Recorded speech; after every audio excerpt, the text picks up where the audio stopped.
ચાલો આજે આપણે એક એવી પ્રાચીન ગાથામાં ડૂબકી મારીએ જે સદીઓથી આપણને પ્રેરણા આપતી આવી છે. આ છે મોહિની એકાદશીની કથા. અને જુઓ, આ માત્ર એક વ્રતની વાત નથી.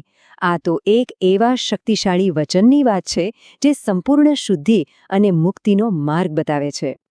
આખી કથા ખબર છે એક બહુ જ મોટા સવાલની આસપાસ ફરે છે.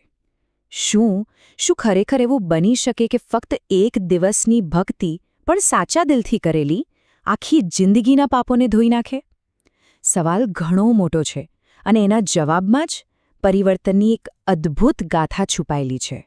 તો સૌથી પહેલાં તો એ સમજીએ કે આ મોહિની એકાદશી છે શું. હિન્દુ કેલેન્ડર પ્રમાણે વૈશાખ મહિનાના શુક્લ પક્ષની એટલે કે સુદ પક્ષની 11મી તિથિ આ પવિત્ર દિવસ આવે છે.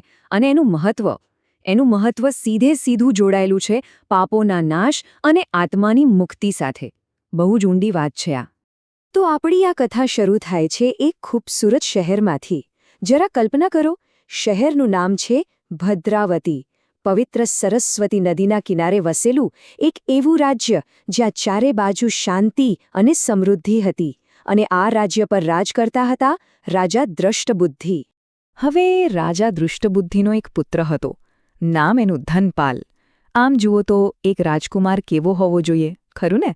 સદ્ગુણી, પિતા માટે ગૌરવ સમાન. પણ ધનપાલ, ઓહો, એ તો બિલકુલ ઉલટો હતો. ખરાબ સંગત, જુગાર, દારૂ, બસ પિતાની આખી સંપત્તિને પાણીની જેમ વેડફી રહ્યો હતો. એનું જીવન સમજોને દુર્ગુણોના ઊંડા ખાડામાં જઈ રહ્યું હતું. હવે જુઓ, એક પિતા તરીકે રાજાએ શું નહોતું કર્યું? એને સુધારવા માટે બધા જ પ્રયત્ન કર્યા.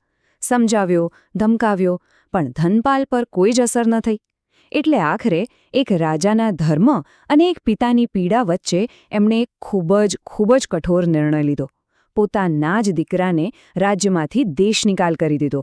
અને બસ અહીંથી ધનપાલના જીવનનો સૌથી ખરાબ, સૌથી અંધકારમય સમય શરૂ થાય છે.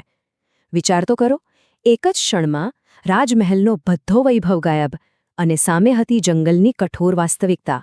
હવે એની પાસે શું હતું? પરિવાર નહીં, મિત્રો નહીં, માથા પર છત સુદ્ધા નહીં. એ બિલકુલ એકલો હતો, જાણે દુનિયા એને ત્યજી દીધો હોય.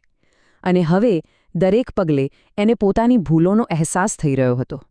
ભૂખ અને તરસથી એનું શરીર તૂટી રહ્યું હતું અને અંદરથી એ પૂરેપૂરો ભાંગી પડ્યો હતો. ભવિષ્યમાં એને માત્ર ને માત્ર અંધકાર જ દેખાતો હતો. બધી જ આશાઓ જાણે ખતમ થઈ ગઈ હતી. અને જ્યારે એવું લાગ્યું કે હવે બસ બધું જ ખતમ થઈ ગયું, બરાબર એ જ સમયે એની નજર પડી મહાન ઋષિ કૌંડિન્ય પર. પછતાવાના આંસુઓ સાથે ધનપાલ સીધો ઋષિના ચરણોમાં પડી ગયો અને પોતાના દિલની બધી જ વેદના, બધી જ વ્યથા એમની સામે ઠાલવી દીધી. ધનપાલની આ હાલત જોઈને ઋષિ કૌંડિન્યના હૃદયમાં કરુણા જાગી. એમણે એને એક રસ્તો બતાવ્યો, એક આશાનું કિરણ. એમણે કહ્યું, પુત્ર, દુઃખી ના થા. આવનારા વૈશાખ મહિનાની મોહિની એકાદશીનું વ્રત કરજે. એ વ્રતના પ્રભાવથી તારા બધા જ પાપ બળીને ભસ્મ થઈ જશે. બસ, ધનપાલ માટે તો આજ છેલ્લો સહારો હતો. એણે પૂરેપૂરી શ્રદ્ધાથી, તન મનથી એ વ્રતનું પાલન કર્યું. પાણી સુદ્ધા પીધા વગર ઉપવાસ કર્યો, ભગવાન વિષ્ણુની પૂજા કરી અને આખી રાત જાગીને પ્રભુનું નામ લીધું. અને આ કોઈ દેખાડો નહોતો, સમજજો. આ એના હૃદયનો સાચો પસ્તાવો હતો. અને સાચી શ્રદ્ધાનું ફળ, ઓહ, એ તો અકલ્પનીય હતું. મોહિની એકાદશીના પ્રભાવથી એના જન્મજન્માંતરના પાપ ધોવાઈ ગયા. એ પાપ મુક્ત થયો અને અંતે એને મોક્ષની પ્રાપ્તિ થઈ. મતલબ કે એક ભટકેલા આત્માને આખરે સાચો રસ્તો મળી જ ગયો. તો સવાલ એ છે કે આ પ્રાચીન કથામાંથી આજે આપણે શું શીખી શકીએ? સૌથી પહેલી અને મહત્વની વાત તો એ છે કે સાચી શ્રદ્ધામાં ગજબની તાકાત હોય છે. બીજું, આપણો ભૂતકાળ ગમે તેટલો ખરાબ કેમ ન હોય, પછતાવો અને પરિવર્તન માટેનો દરવાજો હંમેશ ખુલ્લો જ રહે છે. અને ત્રીજી વાત, સાચા દિલથી કરેલો એક નાનકડો પ્રયત્ન પણ આખા જીવનની દિશા બદલવા માટે કાફી છે. અને અંતે આ કથા આપણને બધાને એક સવાલ સાથે છોડી જાય છે. જરા વિચારો, શું આપણા જીવનમાં પણ એવી કોઈ મોહિની એકાદશી આવી શકે છે?